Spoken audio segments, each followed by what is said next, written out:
नमस्कार दोस्तों, आप सभी का फिर से एक बार बहुत बहुत स्वागत है मेरे चैनल मिथिका में, जहां मैं आप लोगों को ऐसी नई नई कहानियां सुनाती हूं जो आपने पहले कभी नहीं सुनी होंगी। तो चलिए आज की कहानी शुरू करते हैं। एक छोटे से गांव के रास्ते पर एक व्यापारी अपने सामान को लेकर थका हारा चलता जा रहा था। कुछ ही हफ्ते पहले वो इस गांव से गुजर चुका था और उस गांव के ज़्यादातर लोगों ने उसका सामान देख लिया था और जिस को जो कुछ भी खरीदना था उन्होंने खरीद भी लिया था। इसीलिए उसने तय किया कि गांव के बाहर जाकर कुछ बेचने की कोशिश करे। जब एक जंगल के पास से वो गुजर रहा था तब उसने एक दर्द भरी चीख सुनी और रुक गया। आवाज़ का पीछा करते हुए उसने देखा एक तनुकी का पैर जाल में फंसा हुआ है और वो दर्द से चीख रहा है। रकून जैसे दिखने वाली ये तनुकी ज़्यादातर जाने जाते हैं अपनी चालाकी के लिए, मगर इसे देखकर बहुत ही लाचार और डरा हुआ लग रहा था। उस व्यापारी ने उस तनुकी को जाल से मुक्त कर दिया, मगर इससे पहले कि वो उसके चोटों पर मरहम लगा पाता, वो तनुकी वहाँ से भाग गया।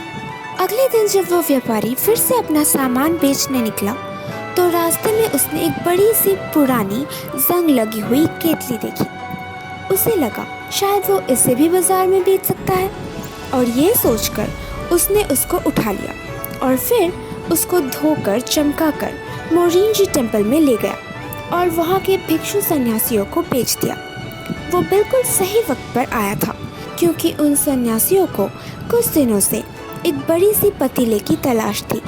उन्होंने उसी वक्त उससे वो केतली खरीद लिया और उसकी अच्छी कीमत भी दी।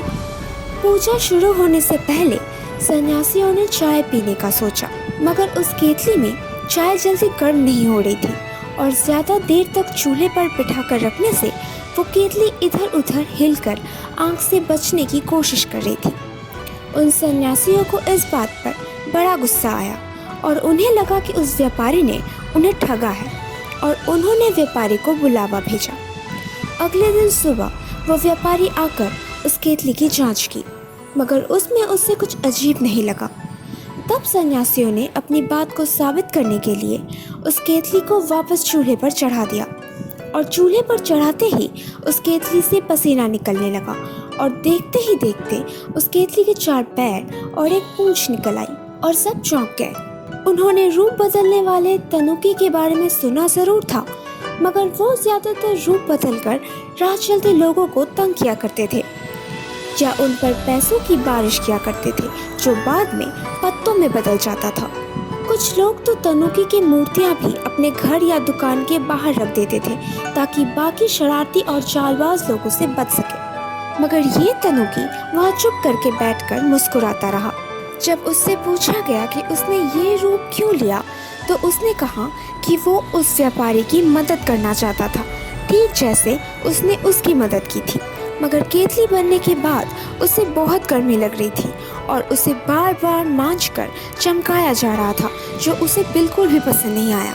उसकी बातें सुनकर वहाँ सारे हंस पड़े और उसी दिन से वो उस मंदिर का मेहमान बन गया।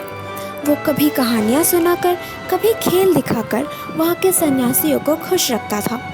दूर दूर से लोग आते थे मंदिर के इस तनुकी को देखने और वो व्यापारी कभी कभी आकर अपने पुराने दोस्त के साथ एक आम केतली पर बनी हुई चाय पीता था और बातें करता था। तो दोस्तों, कैसी लगी आप लोगों को आज की कहानी? अगर अच्छी लगी हो तो प्लीज इसे लाइक कर दीजिए। नीचे कमेंट सेक्शन में लिखकर जरूर बताइएगा कि आप लोगों को कैसा लगा और प्लीज प्लीज प्लीज मेरे चैनल को सब्सक्राइब कर दीजिए और हाँ, अपने दोस्तों के साथ शेयर करना बिल्कुल मत भूलना। मैं आप लोगों से मिलूंगी अगले हफ्ते एक और नई कहानी के साथ।